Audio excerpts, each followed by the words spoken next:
12 제자 중에 하나로서 디두모라 불리는 도마는 예수께서 오셨을 때에 함께 있지 아니한지라.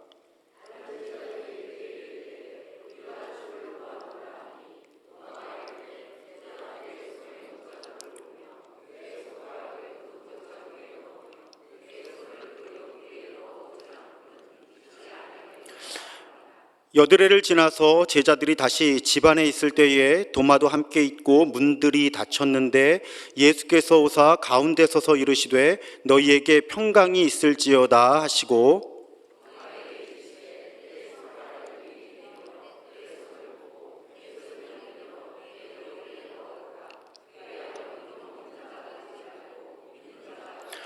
도마가 대답하여 이르되 나의 주님이시요 나의 하나님이시니이다.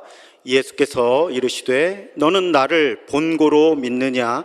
보지 못하고 믿는 자들은 복되도다 하시니라. 아멘. 오늘날 우리는 뭔가를 이렇게 믿기 어려운 불신으로 가득한 세상을 살아가고 있습니다. 사실은 제가 어렸을 때만 해도요, 백문이 불여일견이라고 했죠. 그냥 말로는 믿지 못해도 눈으로 보는 건 믿을 수 있는 세상이었습니다. 그래서 말로 전해지는 소식은 믿을 수 없어도 어떤 사람이나 사건의 사진을 보면 정말이라고 믿어도 되는 세상이었어요. 그런데 흔히 포샵질이라고 부르는 아주 쉽게 디지털 이미지를 만들어내고 바꿀 수 있는 기술이 보편화되면서 이제 사진도 믿을 수 없는 시대가 왔죠. 그래서 어떻게 되었습니까? 사진은 못 믿어 동영상을 봐야 믿을 수 있는 시대가 된 거예요. 그런데 여러분 요즘은 어떻습니까? 동영상마저 쉽게 만들어내고 조작할 수 있는 기술이 보편화되었죠. 그래서 이제는 동영상을 보고도 못 믿는 시대가 된 거예요. 우리 AI, 인공지능하고 딥페이크라고 하는 기술이죠.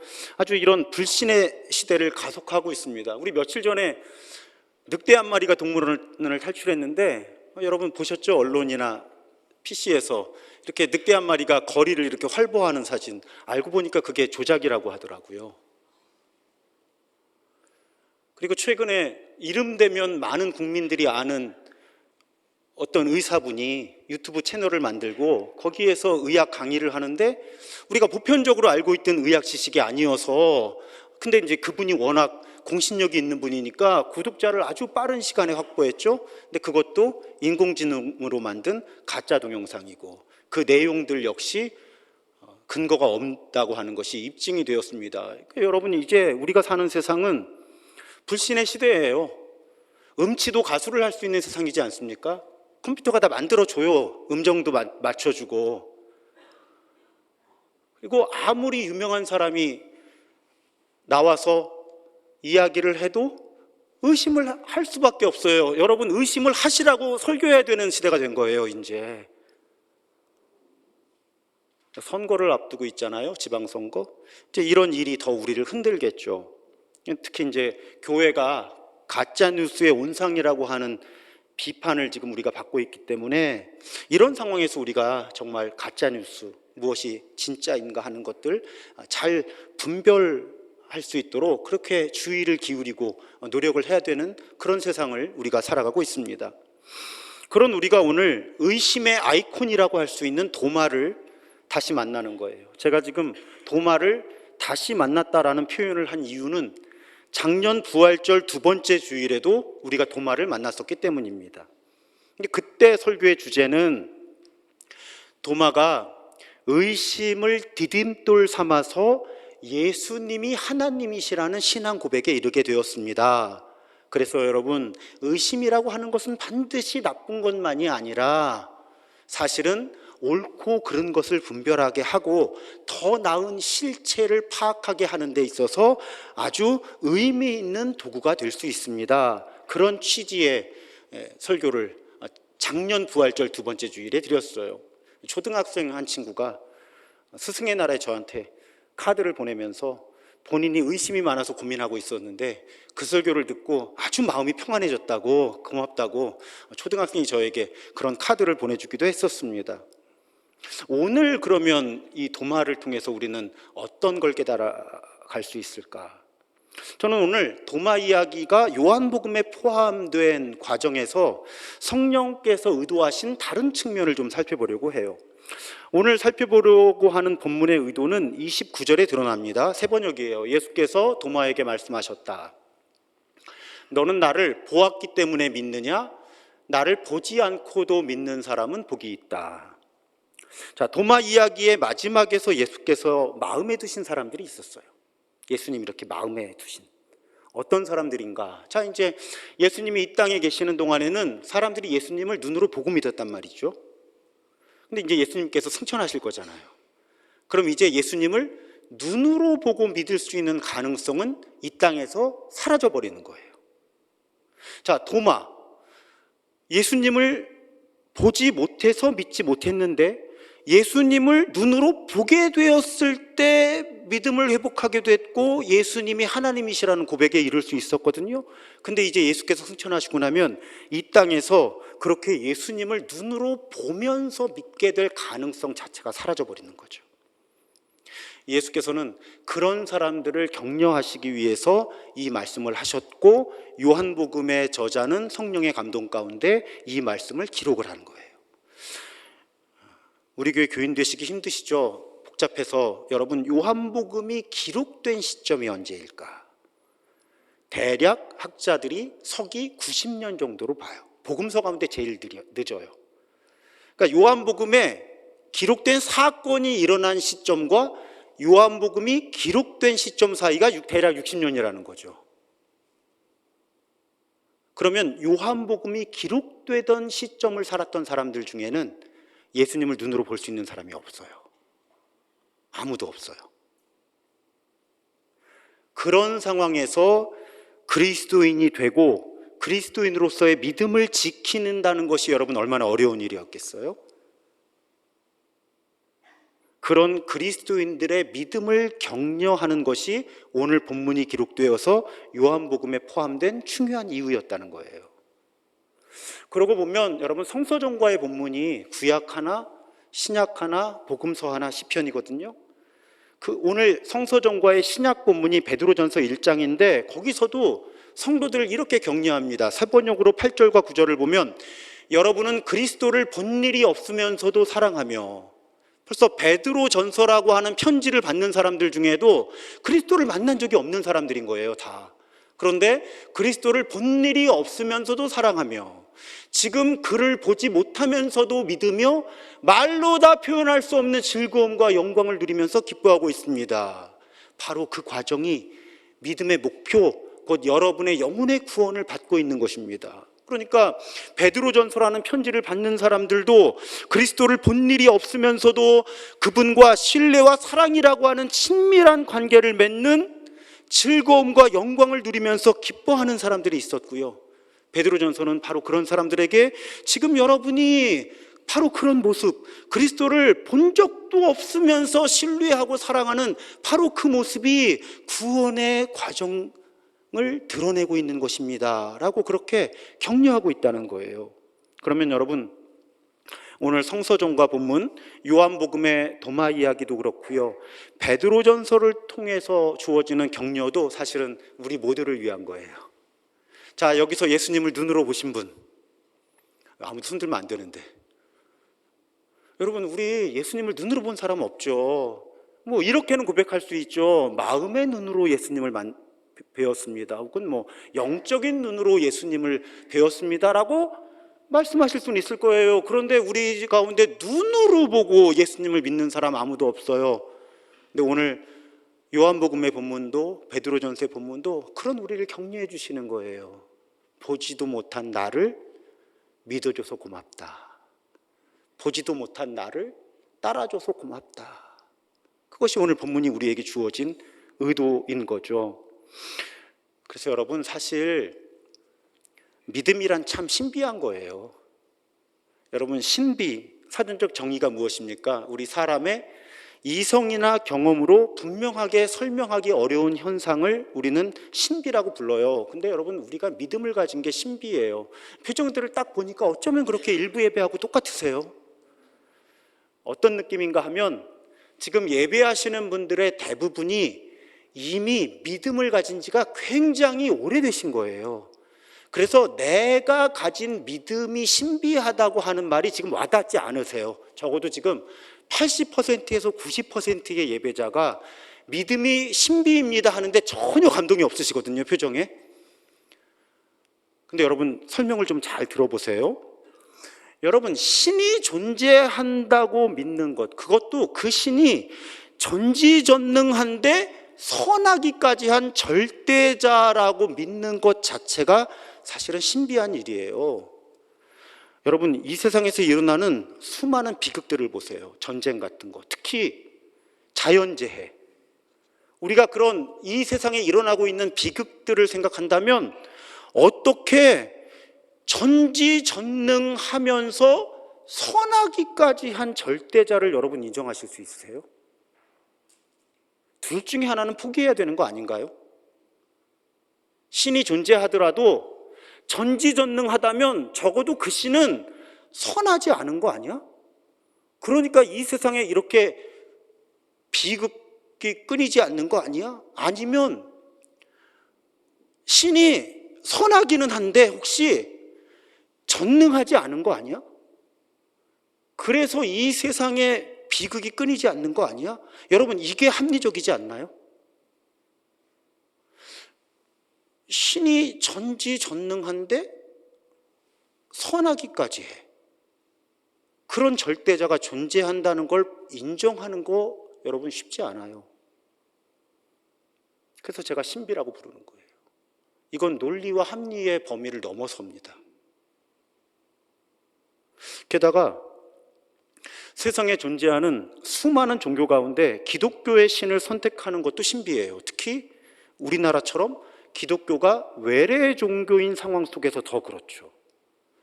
2000년 전에 팔레스타인에서 시작된 예수 운동을 지금 우리가 따르고 있다? 신비 아닙니까, 여러분? 2000년 전에 팔레스타인에서 시작된 종교를 지금 대한민국 사람이 받아들여서 기독교의 신을 나의 신이라고 고백하는 거, 여러분 신비한 일이에요, 사실은. 앞에서 말씀드린 것처럼 여전히 우리는 믿음을 받아들인 지가 매우 오래되신 분들이 많아서 여러분 솔직히 말씀 생각해 보세요. 저 사람이 왜 못 믿을까 이상하지 않으세요? 왜 내가 믿는 하나님을 저 사람은 받아들이지 못하지 하고 의아하게 여기는 분들이 많으실 거예요. 근데 여러분 거꾸로 생각하셔야 돼요. 우리가 이상한 사람들인 거예요. 우리나라 인구의 비율로 보세요. 지금 예를 들면 크리스천이 20%라고 해보죠. 5명 중에 한 사람만 크리스천이에요. 그러면 누가 정상이고 누가 비정상인 거예요, 지금? 여러분, 우리가 지금 크리스천으로 살아가는 게 신비한 거예요. 논리적으로, 합리적으로 생각해 보면 그렇다는 거예요. 대한민국에서 태어나서 그리스도인이 된 사람들이 이상한 사람들로 보이는 게 사실은 합리적인 거죠. 동의를 많이 못 하시는 것 같아서 이웃나라 일본과 비교를 해보겠습니다. 오늘 역사 이야기가 좀 있어요. 지루해도 들으세요. 자, 이제 일본에도 기독교가 들어오고 우리나라에도 들어오는데 이제 전통의 역사가 다르죠. 그래서 개신교회보다 가톨릭 선교가 시대적으로 앞섭니다. 그러면 일본에 가장 처음 그리스도교가 들어온 것이 언제인가? 스페인 출신의 프란시스 하비에르 신부가 일본 가고시마에 입국해서 공식적인 선교 활동을 시작한 게 1549년이고요. 우리나라 이상한 나라인 거 아시죠? 선교사가 들어오기 전에 우리나라 사람들이 중국에 갔다가 거기서 가톨릭을 접하고 우리나라로 귀국해서 선교사가 아무도 없는데 자발적인 신앙 공동체를 이루어가면서 우리나라의 가톨릭 선교가 시작되었거든요. 그럼 그때가 언젠가 하면 이승훈 선생이 북경에서 세례를 받고 돌아와서 비공식적인 교회를 시작한 것이 1784년입니다. 230년이 넘는 격차예요. 일본의 기독교가 우리나라보다 230년 먼저 들어간 거예요. 근데 여러분, 오늘날 선교의 결과가 어떻습니까? 일본 분들은 기독교를 받아들이는 걸 너무너무 어려워한다. 이제 여러분 다 아실 거예요. 여러분, 지금도 일본의 한국인 개신교 선교사만 1200명이에요. 공식적으로만. 1500명을 넘었던 적도 있어요. 한국인 개신교 선교사만. 그렇게 많은 선교사님들이 들어가서 아주 오랫동안 선교했어요. 그런데 일본은 가톨릭과 개신교회를 합쳐서 인구의 1% 정도 봐요. 그런데 여기에 함정이 하나 있어요. 일본 분들은 워낙 다종교 사회여서 종교를 대답할 때 복수응답이에요. 그러니까 본인이 개신교인이나 가톨릭이라고 응답한 사람들의 상당수는 다른 종교도 같이 갖고 있다는 거예요. 그런데 1% 미만이에요. 우리나라보다 230년 기독교가 먼저 들어갔고, 지금도 한국인 개신교 선교사만 1200명이면 도대체 다른 선교사들까지 합치면 얼마나 많은 선교사가 사역을 하고 있겠냐는 거예요. 근데도 인구의 1%를 넘지 못한다. 그러면 여러분, 일본에 있는 크리스천들이 한국 교회를 보면 신비한 현상이라고 하지 않을까요? 그렇게 가까운 나라인데 큰 격차가 나는 거예요. 제가 그래서 믿음이 신비라는 거예요. 그런데 이제 더 신비한 말씀을 드리려고 그래요. 그렇게 믿음을 받아들이기 어려운 일본 사람들 가운데도 아주 놀랍고 신비하게 믿음을 지켜온 사람들이 역사의 기록 가운데 있다는 거예요. 우리 지난달에 북클럽에서 엔도 슈샤코의 침묵을 함께 읽었어요. 일본 가야 되잖아요. 그러니까 교회가 지금 같이 공부하는 거예요. 하나가 개신교 번역이고 하나가 가톨릭 번역이에요. 여러분 보시는 책이. 소설 침묵의 배경이 이번에 저희가 방문하는 나가사키거든요. 자, 16세기에 하비에르 신부가 입국해서 선교하면서 사실은 일본의 가톨릭 신자 수가 처음에 급증합니다. 그런데 당시 가톨릭 선교가 외교, 통상 이런 문제와 이렇게 밀접하게 연결이 되어 있었죠. 그래서 도요토미 히데요시 들어보셨죠? 그리고 에도 막부가 이어지면서 이 기독교가 봉건 질서를 위협하고 서구 열강의 침략 도구가 될 것을 우려해서 그리스도교 선교를 금지하기 시작하고 외국인 선교사를 추방하기 시작합니다. 그래서 소설 침묵에 보면 이 가톨릭 신자들을 뿌리 뽑기 위해서 후미에라고 하는 밟는 그림이란 뜻이라 그래요. 근데 저걸 동네에 갖다 놓고 밟고 지나가라는 거예요. 저걸 밟고 지나가면 이제 나는 가톨릭이 아니다. 그러니까 배교하게 하는 거죠. 저걸 밟고 지나가지 않으면 끌어다가 박해하는 거예요. 배교하도록. 그래서 당시에 아주 끔찍한 고문이 자행이 됩니다. 고통을 길게 가져가게 했어요. 배교시키는 게 목적이거든요. 고통을 주는 것 혹은 죽이는 게 목적이 아니라 고통을 아주 길게 가해서 배교하게 만드는 것이 일본 당국의 목표였기 때문에, 혹시 영화 사일런스, 이 침묵을 바탕으로 한 영화잖아요. 보면 저렇게 신자들을 바다에 십자가에 매달죠. 밀물이 들어오면 여기까지 차게. 절대로 이렇게 하면 안 됩니다. 죽잖아요. 그러면 쉽게 죽게 하면 안 되거든요. 그러니까 살 만큼 물이 들어오고 빠져나가면 저 바닷바람과 땡볕에 노출시켜서 며칠에 걸쳐서 고통을 가하는 거죠. 배교하도록. 또 가장 끔찍한 고문은 구덩이를 파고 사람을 거꾸로 매답니다. 그럼 피가 머리로 몰리잖아요. 근데 빨리 죽으면 안 되잖아요.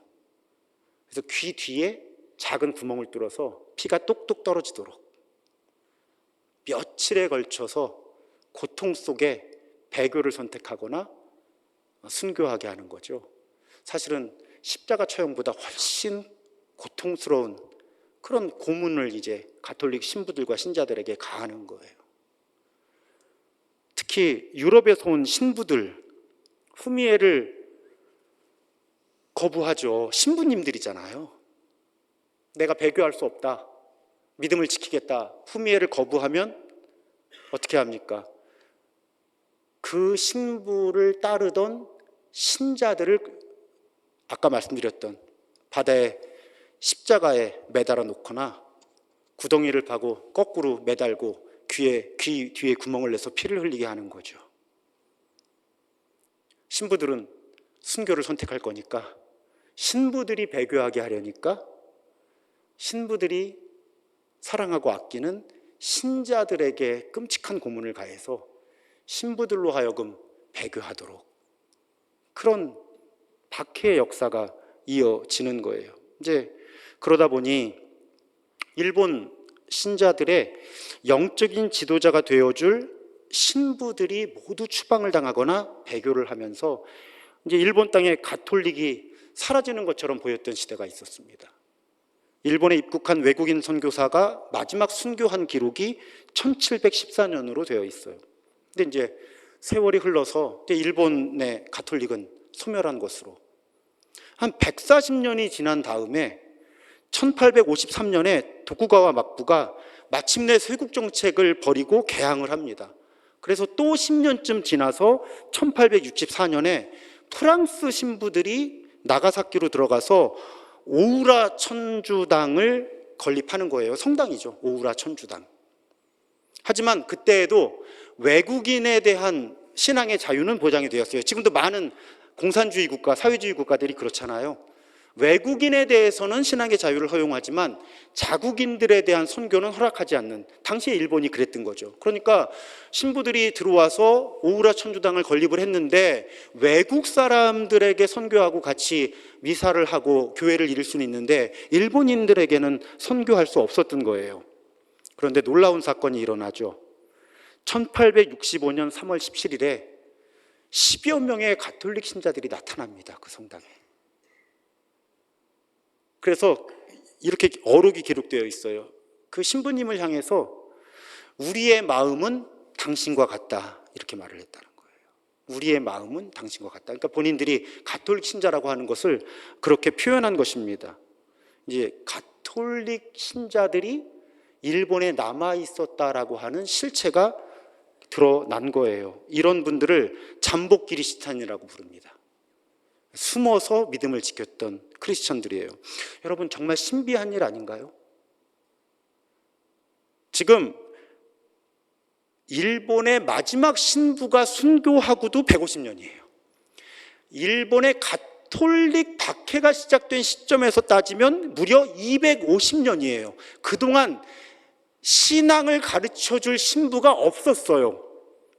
여러분, 지금 한국교회 고민이 우리의 다음 세대가 믿음을 가질 수 있을지 없을지가 우리 고민이잖아요. 근데 무려 200년, 250년 동안 신앙을 가르쳐줄 성직자가 없었는데 대를 이어서 가톨릭이 전달이 되어서 믿음을 숨어서 지키고 몇 세대를 지난 사람들이 이 오우라 천주당에 나타난 거죠.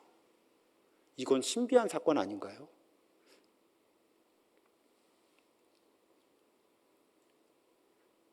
심지어 200년, 250년 동안 신부들이 없었으니까 사실은 이분들의 교리나 종교적인 실천이 사실 많이 변형되어 있었다고 해요. 그리고 심지어 어떤 분들도 있었냐면 가톨릭 교회로 이제 복귀해야 되는데 복귀하지를 않고 그냥 본인들이 추구하는 자기들만의 독특한 종교를 만들어간 사람들도 있어요. 그러니까 이제 토착신앙하고 결합한 혼합주의적인 천주교, 이런 사람들은 카쿠레 기리스탄이라고 부릅니다. 근데 제가 지금 여기서 강조하고 싶은 것은 외부와 단절된 상태에서 가톨릭 신자라고 드러낼 수도 없는 상태에서 대를 이어가며 믿음을 지키는 사람들이 존재했다는 사실 자체예요. 아까 말씀드린 것처럼 지금도 선교사들의 무덤이라고 부르거든요, 일본을. 인구의 1%를 넘어가 본 적이 없어요. 그런데 그 사람들 가운데 몇 세대를 지나면서 잠복 기리스탄으로 살아낸 사람들도 있더라는 거죠.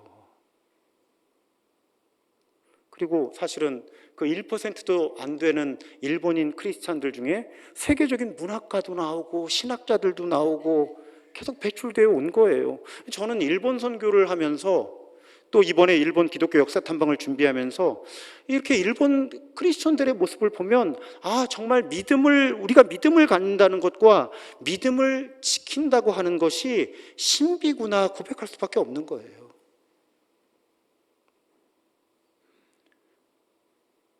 그래서 여러분, 제가 오늘 말씀드리고 싶은 것은 사실은 저도 그래요. 저도 모태신앙이거든요. 그냥 태어났더니 기독교 가정에서 태어나서 그냥 크리스천이 됐어요. 그래서 저도 어쩌면 저의 믿음이라고 하는 것이 얼마나 논리적으로 합리적으로 설명할 수 없을 만큼 신비하고 아름다운 것인지를 모르고 살았던 것 같아요. 근데 여러분, 이런 우리의 믿음이 얼마나 신비한 것인가에 대한 고백은 찬송가와 성경에 꽤 많이 드러나 있습니다. 찬송가 310장 하나님의 은혜로, 여러분 아실 거예요. 2절에 보면 왜 내게 굳센 믿음과 또 복음 주셔서잖아요. 믿음이 주어진 거라는 거예요. 그래서 내 마음이 항상 편한지 난 알 수 없다. 3절에도 보면 왜 내게 성령 주셔서 내 마음을 감동시키셔서 예수님을 믿게 하시는지 내가 알 수가 없다. 이게 전부 수동태예요. 우리에게 주어진 일이라는 거예요. 왜 나에게 믿음을 주셨을까? 왜 나에게 주 예수를 믿게 하셨을까? 이것이 너무나 신비하고 아름다운 일이다. 그 고백을 담아낸 찬송인 거죠. 내가 믿음이 있는데 내가 이 믿음을 나도 이해할 수가 없고 설명할 수가 없다. 그래서 감사하다. 그런 고백이잖아요. 실제로 성경 역시 우리의 믿음이 가진 은혜의 차원을 증언하고 있어요. 대표적으로 에베소서 2장 8절이죠. 너희는 그 은혜에 의하여 믿음으로 말미암아 구원을 받았으니. 은혜가 앞서는 거예요. 은혜에 의하여 믿음으로 말미암아 구원을 받았으니 이것은 너희에게서 난 것이 아니요 하나님의 선물이라. 우리가 갖고 있는 믿음이 선물로 받은 거라는 거예요. 고린도전서 12장 3절 성령으로 아니하고는 누구든지 예수를 주시라 할 수 없다. 여러분, 내가 예수님을 믿고 받아들인 것 같은데 그렇게만 설명할 수 없다는 거예요. 성령께서 그 과정을 이끄셨다는 거죠. 은혜가 앞서 우리를 이끄셨다는 거예요. 이 고린도전서 12장 3절을 인용했는데 고린도전서 12장 쭉 읽어 나가시다 보면 여러분 은사의 목록이 나오죠. 여러분 그 은사의 목록에 믿음이 있어요. 믿음이 은사, 선물로 주어진 거라는 거예요. 그래서 여러분 우리의 믿음은 우리의 결단과 노력을 통해 얻어지고 지켜지는 무엇이기 이전에 하나님께서 우리에게 선물로 주신 거라는 거예요. 우리는 은혜로 우리에게 주어진 믿음이라는 선물을 받아들여서 잘 지켜내고 가꾸고 있다는 거죠. 그래서 이 깨달음 속에 두 가지를 부탁드리고 싶어요. 첫째는 여러분 우리 모두는 우리의 믿음에 대해서 겸손해야 해요. 물론 하나님은 우리의 몫을 주셨습니다. 믿음을 받아들일 것인지 거부할 것인지 우리 선택할 수 있게 하셨어요. 또 받아들인 믿음을 얼마나 적극적으로 지켜내고 가꾸어 갈 것인지를 선택할 수 있는 자유도 우리에게 주셨어요. 하지만 우리 자신이 믿음을 갖게 된 것도 또 여러 불확실함과 부담감을 무릅쓰고 때로는 불이익을 무릅쓰고 그 믿음을 지켜내고 가꾸어가는 길은 우리의 의지와 노력에 앞선 은총이 이끌어 가시는 길이다.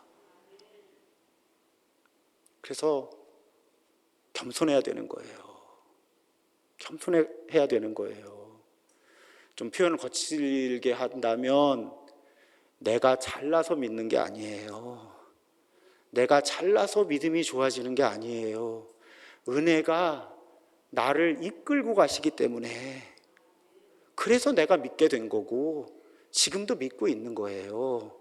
이 고백이 흔들리면 우리는 믿음이라는 선물 때문에 교만해지고, 그 교만 때문에 오히려 하나님과의 관계가 망가지는 사람들이 된다는 거죠. 그래서 여러분, 다른 사람하고 믿음 비교하시는 거 아니고요, 다른 사람들의 믿음을 평가하시는 거 아니에요. 지금은 그렇지 않지만 제가 어릴 때 교회에 그런 언어가 참 많았어요. 서로가 가지고 있는 믿음에 대해서 평가하고 비교하는, 그럴 수 없다는 거예요. 하나님의 선물이라는 거예요. 두 번째 부탁은, 이 믿음을 받아들이기 힘든 사람들의 형편을 우리가 받아들여야 된다는 거예요. 이해해야 된다는 거예요. 도대체 어디부터 어디까지 은총이 이끌고 어디부터 어디까지 개인의 결단과 순종인지 우리는 알 수 없어요. 그러니 함부로 믿음을 받아들이기 어려워하는 사람들을 답답해하거나 무시하거나 그러지 말아야 된다는 거예요. 여러분, 안 믿어지는 거 얼마나 힘든 건지 아세요? 믿고 싶은데 안 믿어지는 거 정말 고통스러운 일이에요. 근데 그런 분하고 얘기해 보세요. 얼마나 힘들어 하는데. 근데 안 믿어지는데 어떡하냐는 거야. 근데 우리 대부분이 아주 오래전에 이 믿음을 선물로 받았기 때문에 그냥 이건 그냥 되는 건 줄 알고 그런 방식과 그런 태도로 전도하는 사람들이 있다는 거죠. 그래서 우리 교회 선교학교 가끔 하잖아요. 그 1교시에 배우는 D.T. 나일즈라는 분의 얘기죠. 전도는 한 거지가 다른 거지에게 어디서 빵을 얻을 수 있는지 알려주는 것이다. 거지라고 그러면 실감이 안 나서 보통은 그지라고, 제가. 전도는 한 그지가 다른 그지에게 어디서 빵을 얻을 수 있는지 알려주는 것이다. 내가 거지구나 하는 의식이 있을 때 전도하고 선교해야 되는 거예요. 나는 단지 선물을 좀 먼저 받아서 어디에 빵이 있는지를 알 뿐이야. 내가 잘난 건 없어. 그런 마음에서 우리가 아직 믿음을 받아들이지 못한 분들을 대할 수 있어야 된다는 거죠. 내가 전도하고 선교한다기보다는 하나님께서 선교하시고 전도하시는 그 과정에 내가 겸손한 마음으로 은총의 도구로 쓰임받는다 하고 고백할 때 우리가 정말 하나님의 마음에 합한 전도와 선교를 할 수 있다는 뜻이에요. 사랑하는 여러분, 제가 오늘 표현이 잘 안 된 것 같아서 마음이 되게 무거운데, 여러분, 우리 믿음은 정말 소중하고 신비하고 아름다운 거예요. 저는 믿음이 부족해요, 그런 말 하지 마세요. 그 믿음 주신 하나님은 뭐가 돼요? 여러분, 누가 여러분들 너무 사랑하고 아껴서 선물을 줬는데 다른 사람이 그거 뭐야 하는데 이거 별거 아니야. 선물 주신 분을 무시하고 모욕하는 거잖아요. 여러분, 여러분들의 믿음 정말 소중하고 아름다운 거예요. 신비하다고 하잖아요. 제가 오늘 자꾸 믿음이 부족하다고, 믿음이 초라하다고 하지 마세요. 하나님이 그 믿음 여러분 너무나 사랑하셔서 선물로 주신 거예요.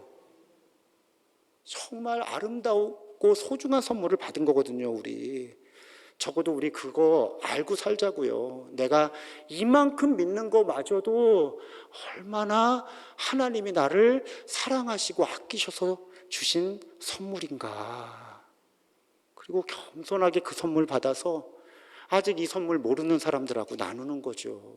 그게 선교고 전도인 거예요. 여러분, 우리 복받은 사람들인 줄로 믿습니다. 복받은 사람들인 줄 믿습니다. 믿음만한 복이 없어요. 옆에도 믿는 사람, 이쪽에도 믿는 사람이니까 여러분, 이게 별거 아닌 것 같은 거예요. 지금 옆에 계신 분들, 우리 교회 이런 거 잘 안 하지만 옆에 계신 분들하고 인사 나눕시다. 우리는 복받은 사람들입니다. 우리 복받은 사람들입니다. 우리는 복받은 사람들입니다. 우리는 복받은 사람들입니다. 우리는 복받은 사람들입니다. 여러분, 그냥 나에게 믿음이라는 게 있다는 것만으로도 행복해질 수 있으면 좋겠어요. 얼마나 아름다운 선물 받았어요. 그 은혜로 받은 믿음이라는 복을 더욱 잘 지키고 갖고 나가고 나누는 그런 우리 모두가 되기를 주님의 이름으로 축복합니다.